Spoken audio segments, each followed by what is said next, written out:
14 मई को बृहस्पति राशि बदलने वाले हैं और अगले 1 वर्ष तक बृहस्पति राशि बदलकर मिथुन राशि में रहने वाले हैं और इनका प्रभाव कुंभ राशि के जातकों पर किस तरह से होगा, इस वीडियो में हम चर्चा करेंगे। जय माता दी दोस्तों, आप सभी का स्वागत है हमारे YouTube चैनल अमृता एस्ट्रो में। देखिए, अभी आप बहुत ज्यादा सुन रहे होंगे कि बृहस्पति जो है वो अतिचारी होने वाले हैं और उनका अतिचारी होना बहुत सारी चीजों पर इफेक्ट डालने वाला है। लेकिन आज की इस वीडियो में हम यहाँ विस्तार से जानेंगे कुंभ राशि के जातकों के लिए कि इस गुरु के गोचर का क्या तो प्रभाव होगा, क्या चीजें तो आपके लिए फायदेमंद रहेंगी, और दूसरी चीज ये जानेंगे कि क्या आपको करना चाहिए, क्योंकि सबसे ज्यादा इंपॉर्टेंट क्या है कि आपको क्या करना चाहिए इस गुरु के गोचर की अवधि के दौरान, जहां सभी लोग अतिचारी की बात कर रहे हैं। आखिर क्या है और क्या रिजल्ट आपको इस 1 वर्ष में मिलने वाले हैं। तो देखिए, अभी तक बृहस्पति जो हैं कुंभ राशि के लोगों के लिए चौथे भाव में विराजमान थे, वृषभ राशि में बैठे हुए थे, और अब 14 मई को बृहस्पति मिथुन राशि में प्रवेश कर जाएंगे। वैसे तो इनकी जो चाल है वो 13 महीने के आसपास एक राशि में रहने की है, यानी 13 महीने एक राशि में रहते हैं, उसके बाद राशि बदल लेते हैं। लेकिन इस बार क्या होगा कि ये थोड़ा इनकी जो गति है ना वो तेज हो जाएगी, यानी जिस काम को ये 1 वर्ष में पूरा करते हैं उसे ये 5 महीने में पूरा कर लेंगे। अब 14 मई को इनका गोचर मिथुन राशि में है, उसके बाद 18 अक्टूबर को ये कर्क राशि में आ जाएंगे। लेकिन वहां पर ये रहने वाले हैं कुछ ही वक्त तक, लगभग 1 महीने तक, क्योंकि फिर ये 18 अक्टूबर को कर्क में आएंगे और 5 दिसंबर को ये वापस मिथुन में चले जाएंगे। और इनकी चाल जो है इस तरह से ये धीमी रहेगी और लगभग 8 वर्ष तक ये अतिचारी रहने वाले हैं, यानी कि इनकी चाल में बहुत ज्यादा परिवर्तन, बहुत तेज गति से ये चलने वाले हैं। लेकिन इस 1 वर्ष में आपको क्या मिलेगा आपके पंचम भाव में गुरु के रहने से, इस पर चर्चा करते हैं। आगे बढ़ने से पहले छोटा सा निवेदन है, चैनल पर पहली बार आए हैं तो सब्सक्राइब जरूर कर लें। देखिए, बृहस्पति क्या है, आपके धन के स्वामी हैं, आपके लाभ के स्वामी हैं, पंचम भाव में बैठेंगे और वहां से 3 दृष्टियां इनकी जो होंगी, पहली दृष्टि इनकी आपके नवम भाव पर होगी, दूसरी दृष्टि आपके लाभ भाव पर होगी, और तीसरी दृष्टि जो इनकी नवम दृष्टि है वो आपकी राशि पर होगी। अब गुरु बृहस्पति की ये जो दृष्टियां है ना, ये बड़ी कमाल की होती हैं। जैसे शनि की दृष्टि होती है ना कि वो अगर तिरछी दृष्टि से देख ले तो व्यक्ति डर जाए, वैसे गुरु की दृष्टि है जिनमें अमृत बरसता है। सबसे पहली चीज मैं कुंभ राशि के जातकों को ये जरूर बताना चाहूंगी कि आपके लिए ये गुरु के इस राशि परिवर्तन के प्रभाव से बहुत अच्छा वक्त होने वाला है, बहुत अच्छा टाइम होने वाला है। दूसरा कि ये जो 1 वर्ष होने वाला है 6 जून 2026 तक, यहां आपको बहुत सी ऐसी चीजें होंगी जो खुशियां देने वाली रहने वाली हैं।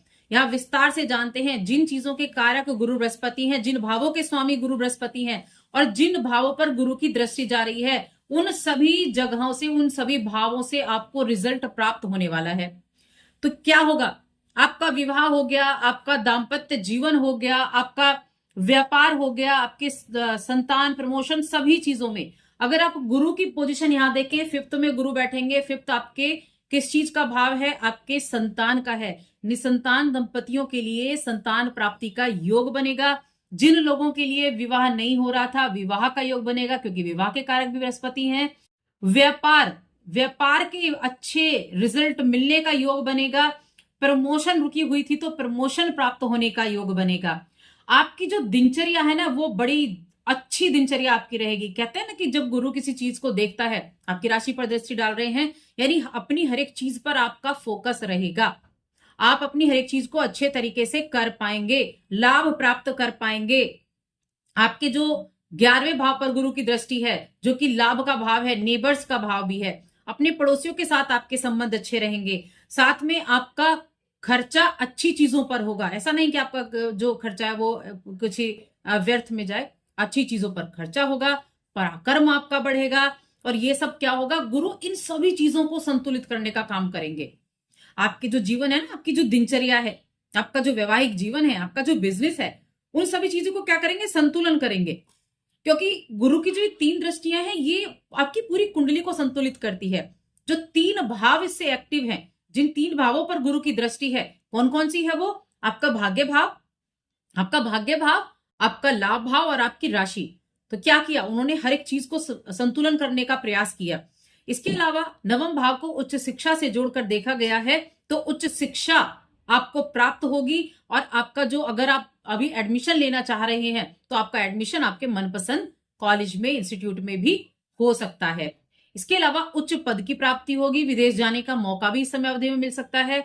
बहुत दिनों से अगर आप ट्राई कर रहे हैं पीआर वगैरह के लिए, तो ये समय ऐसा होगा जब आपके लिए अच्छी सिचुएशन बनेगी और आपके लिए यहां बहुत अच्छे योग हो जाएंगे कि अपने आप ही काम हो गया। कहाँ आप काफी दिनों से बड़ा परेशान हो रहे थे, तो वो सारे काम हो गए।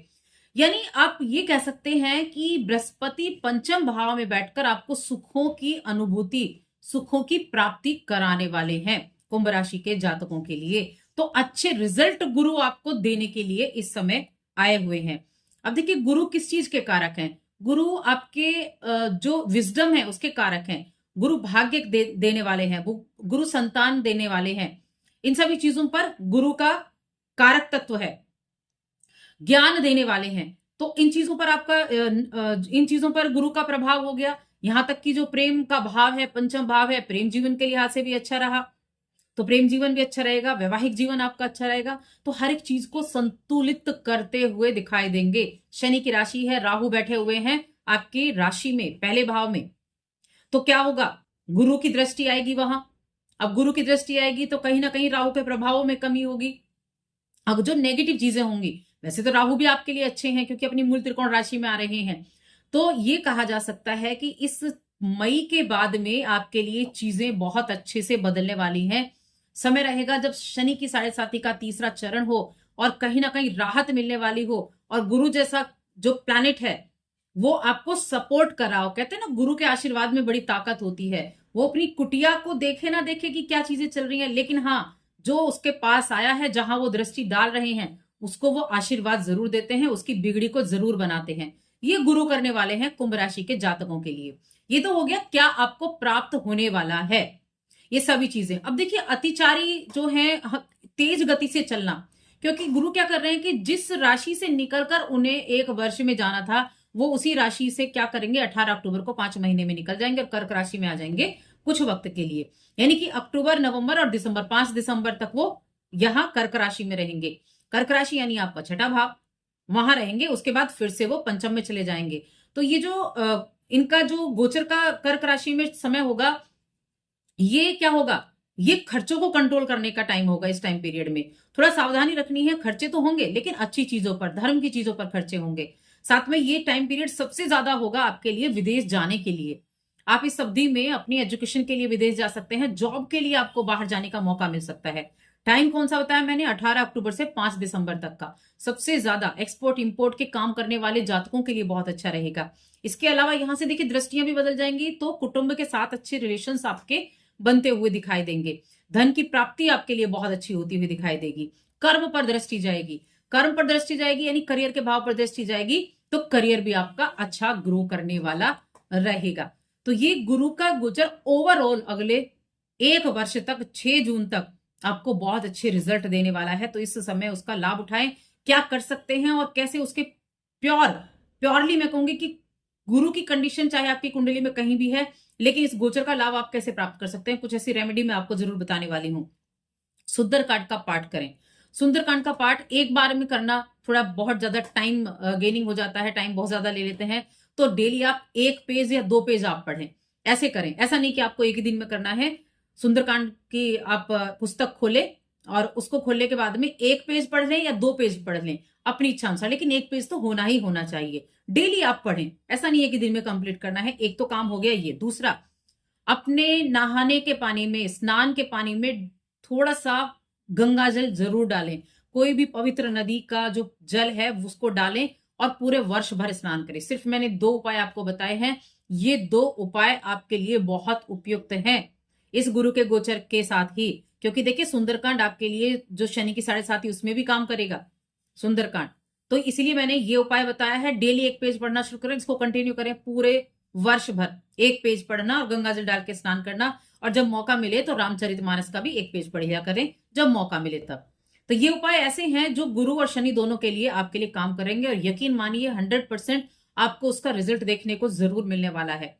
आपकी जो शनि की 7.5 के कारण आप परेशान हुए हैं ना, उसमें कहीं ना कहीं ये आपके परेशानियों को दूर करके आपके जो अच्छी चीजें हैं उनमें इजाफा करने वाला साबित होगा। तो बस आज की इस वीडियो में इतना ही। वीडियो कैसी लगी हमें कमेंट करके जरूर बताएं। जय माता दी।